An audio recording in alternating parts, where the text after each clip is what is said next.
इससे ज्यादा नहीं लेगा, बाबा कार्य सफल करी। विश्वास रखकर शिव। एक बात श्रेष्ठता में कही गई है, सांप के फन में जहर होता है। बोलो सही है कि गलत है? मधुमक्खी के डंक में जहर होता है। सही है? बिच्छू की पूंछ में जहर होता है।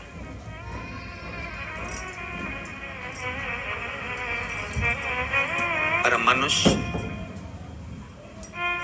जो छल करने वाला होता है, कपट करने वाला होता है, एक दूसरे को धोखा देने वाला, झूठ बोलने वाला, छल करने वाला जो होता है, उसके तो रोम रोम में जहर होता है। कब कहां से डसेगा मालूम ही नहीं पड़ पाएगा। पर सांप को तो पहचान कर कह दोगे कि ये काटने वाला है। बोलो सही है कि गलत है? बिच्छू को देखकर डर जाओगे कि ये काटने वाला है। मधुमक्खी का डंक देखकर डर जाओगे कि मधुमक्खी काटने वाली है। इंसान को कैसे पहचानोगे कि यह काटने वाला है? मनुष्य को कैसे पहचानोगे कि यह काटेगा? मानव को कैसे पहचानोगे कि ये काटेगा? हो सकता है तुम्हारे नजदीक में रहता हो, तुम्हारे साथ में रहता हो और कई वर्षों तक साथ रह रहा हो, कब काट जाएगा आपको मालूम पड़ेगा? नहीं, सांप को देखकर भर जाएगा कि इस काट सकता है, बिच्छू काट सकता है, सांप, ये मधुमक्खी मुझे डंक मार सकती है, पर मनुष्य को कैसे पहचानोगे? तो शिव महापुराण की कथा एक बात बहुत सुंदर कहती है कि जितने विषैली हैं मधुमक्खी शंकर जी के पास,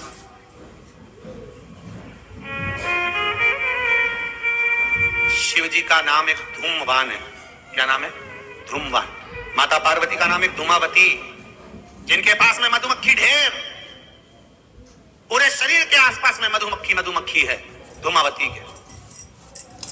शिव जी के गले में सर्प, वो भी विषैला, कानों में बिच्छू, वो भी विषैला।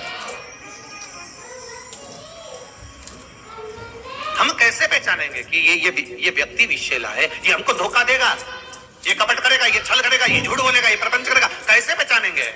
शिव महापुराण की कथा कहती है हमें पहचानना नहीं है। सांप डसेगा, ये उसका काम है। मधुमक्खी काटेगी, डंक मारेगी, ये उसका काम है। बिच्छू डंक मारेगा, ये उसका काम है। और मनुष्य हमको छलेगा, झूठ बोलेगा, कपट करेगा, हमारे साथ धोखा करेगा, ये उसका काम है। और एक बात याद रखना, सांप का जहर उतारने वाले का नंबर अपने पास रखना। काटेगा तुरंत उसके पास पहुंच जाना, फोन लगा के मैं आ रहा हूं, काट खाया।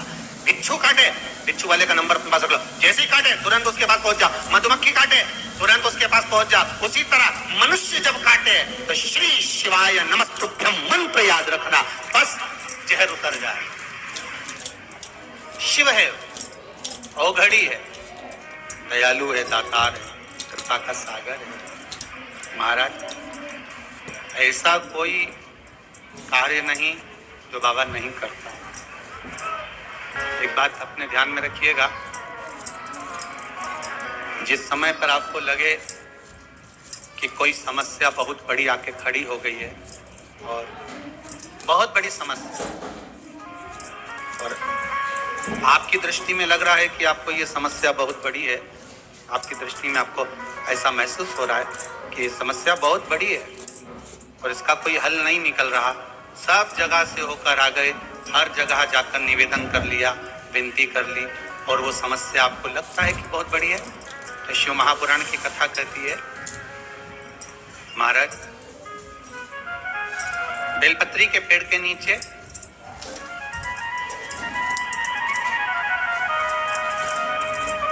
एक छोटा सा शिवलिंग का निर्माण करो। काय का निर्माण करना है? शिवलिंग। अब बेलपत्री के पेड़ के नीचे आप अगर सोचो कि भाई मैं ब्राह्मण हूं, सफेद मिट्टी का शिवलिंग बनाना है, क्षत्रिय हूं, लाल मिट्टी का शिवलिंग बनाना है, या वैश्य हूं, पीली मिट्टी का शिवलिंग बनाना है, या शूद्र हूं तो काली मिट्टी का शिवलिंग का निर्माण करना है। शिव महापुराण की कथा कहती है, लिंग पुराण कहती है, नर्मदा पुराण कहती है कि बेलपत्री के पेड़ के नीचे आप जिस शिवलिंग का निर्माण करें उसके लिए आपका वर्ण नहीं देखना, आपको तो बेलपत्री के नीचे की ही मिट्टी ले लेना, फिर वो जिस कलर की।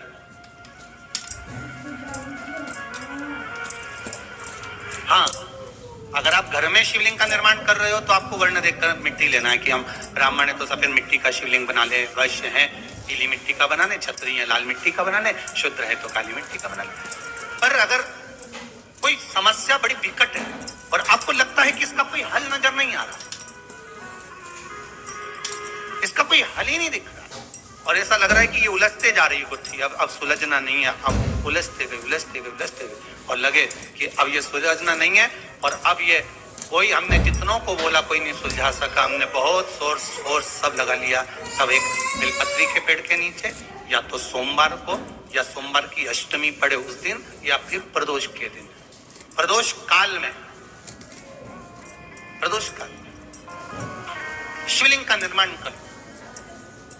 और महाराज 5 सफेद फूल, थोड़ी सी काली तिल, एक यज्ञोपवीत, पंचामृत स्नान कराने के बाद बाबा को समर्पित कर बाबा से निवेदन कर घी का दिया लगाकर विनती कर उस शिवलिंग से निवेदन कर बाबा को अर्ध परिक्रमा देना है बेलपत्री।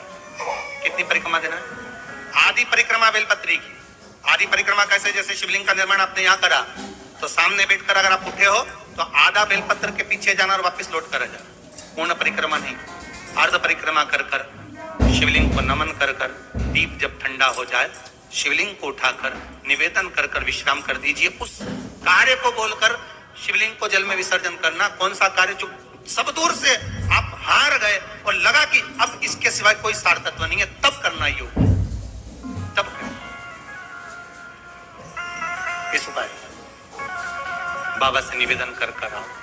मुझे विश्वास है ज्यादा से ज्यादा अगर समय मेरे बाबा ने लिया ना तो 2 महीना, 1.5 महीना, 2.5 महीना, इससे ज्यादा नहीं लेगा। बाबा कार्य सफल करेंगे। विश्वास रखकर शिव की आराधना, रुणा सागर शंकर, विश्वास रखकर आपने अगर भाव प्रकट कर